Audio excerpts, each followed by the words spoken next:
This is Wartime Reflections. So we're going to go through some photos with Mike here. Feel free to get started. Sure, yeah. This first one is just my parents and I here. It's probably 1984. Yeah, happy. Awesome. Nothing going wrong in life right now. Where is that? That's probably in Los Angeles. If I had to guess, we lived down there for a year before we came up here, Northern California. Yeah, just in general, a pretty happy childhood. No adverse situations in my life really at all. This was at a Comiskey in Chicago on a baseball tour that I was talking about with my grandpa and my uncle. Yeah, seen a lot of different stadiums and also went to Cooperstown, New York. That was a fun trip. That was a fun trip. One of the highlights of growing up for sure. You have to do that with your son. Yeah, I think so, dude. The kid loves baseball, man. All he wants to do is play baseball when he's not on his iPad. This is when I transitioned away from sports into music. This is I think a jazz band festival in Santa Cruz, California here. Played all kinds of saxophone in different bands. And then I guess combined that and public service into the Marine Corps. It's my boot camp photo. Yeah, the funny thing about these, dude, is you're not actually wearing a whole dress blues. It's like you throw on the cover of the hat and they like Velcro this like bib around you that looks like the dress blue top. Yeah. So it's just like factory line. They're like, get him in here, get out of here. This is the day I graduated boot camp, and this is with my kill hat here, Staff Sergeant Ambule. And this is the most proud I think I've ever been. Yeah, just what a trip to go from overweight, lack of confidence into a United States Marine. Never been that proud in my life. Yeah, January 4th, 2002, San Diego, California. This was fast forward to the summer of 2004. I had a nice digital camera that I bought that I'd send pictures home or the memory cards home. And this is the middle of the desert, getting sunburned, looking around for people shooting mortars. A lot of Iraq looks like this, just dirt. Desolate. Yeah. Desolate, yeah. This right here was the rooftop I was on when we got hit by a rocket and I got knocked unconscious. Yeah, even before that happened, I took a sniper fire, single shot, hit a brick right under where my hand was resting with my rifle and just fell down. I want to point out in that photo too that you guys have no attachments on those rifles. So you guys were clearing these houses, like when you were talking about how when a grenade goes off inside a building, how dusty and difficult it is to see. Yeah. It's not like you had lights on your no gun, tack lights or what I mean? anything, man. You know what I had? Because one night we had to clear houses at night. I had one of those squeeze lights in my teeth, like that, trying to clear houses like that, going through the dark. That's crazy. Yeah. Shot a couple people in a room in the dark that I just saw creeping out of the corner of my eye. You tell us that story from the start to finish. I think that's Okay. That'd be really interesting.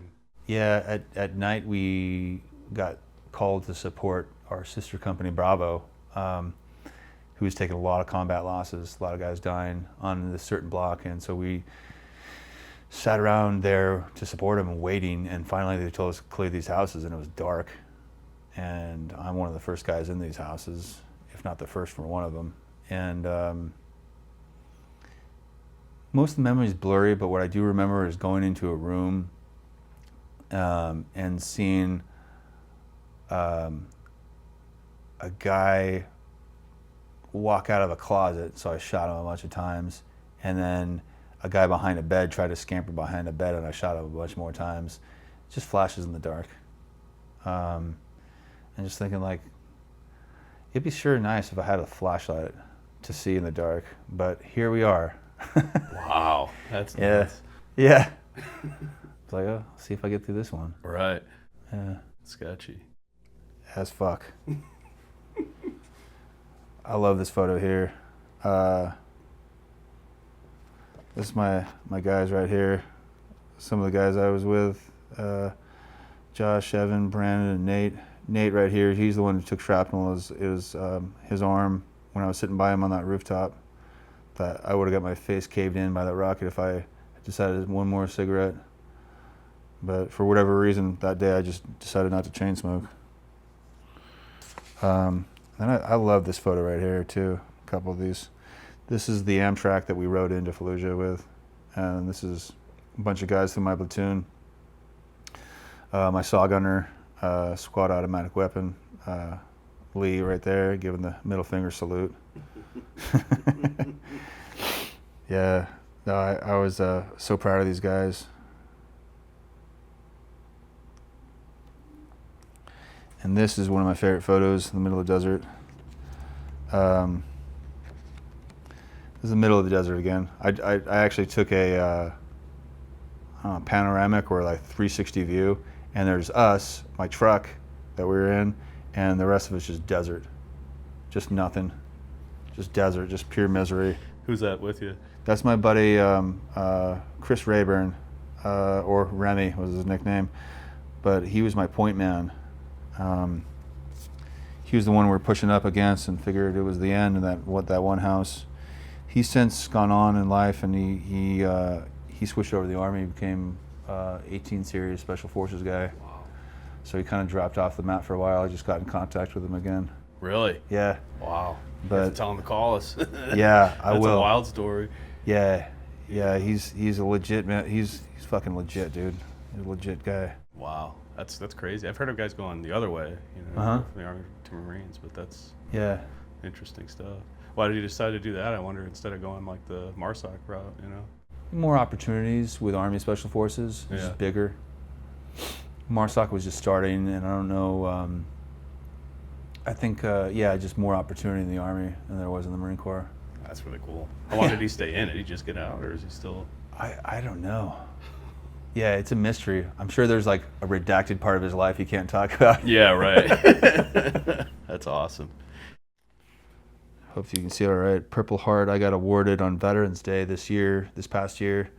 My former platoon commander, who's now a colonel in the Marine Corps, flew out and presented it to me here in Petaluma. And it's pretty cool because he told the story, not in the brains caving out the side of the guy's head, but up to kind of that level of detail. Because I don't talk about it really with like everyday people. And I saw some people like, oh, yeah, you did have a wartime experience kind of look. And so it was a good feeling to have somebody back me up kind of unsolicited like that. But it was really cool because in the moment, I'd friends losing limbs and dying to get a Purple Heart, and I wasn't bringing it up because I got a little bit of shrapnel in my neck. It's like a shaving wound right here, a little bump. But as much as I minimized that or kind of forgot about it, eventually friends were like, yeah, but no, you had a shard of a grenade lodged in your neck that if it had gone a few inches different ways, it could have hit, a carotid artery and you would have bled out. I'm like, you put it that way, yeah, a little more serious, but I kind of just had forgotten about it for the most part. I think it's crazy because a lot of, not to say that you don't, it's like hard to tell that you had those experiences, right? But it's almost like a public perception that you just assume somebody's just going to be a lot more callous than they do, right? Versus I feel like you've done a good enough job, and obviously we're always still learning, but you've done a good enough job of just understanding and processing things, being able to like let things flow and being authentic with people, that you can tell that it's just a part of who you are, and it's not a direct weight on your attitude or the way that you approach your day-to-day.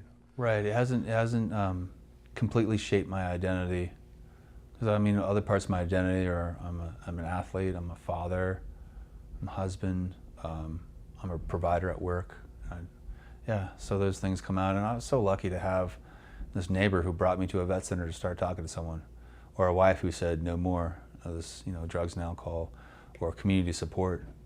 And some guys, some men and women don't have that, and they just come back to just pain and suffering or indifference.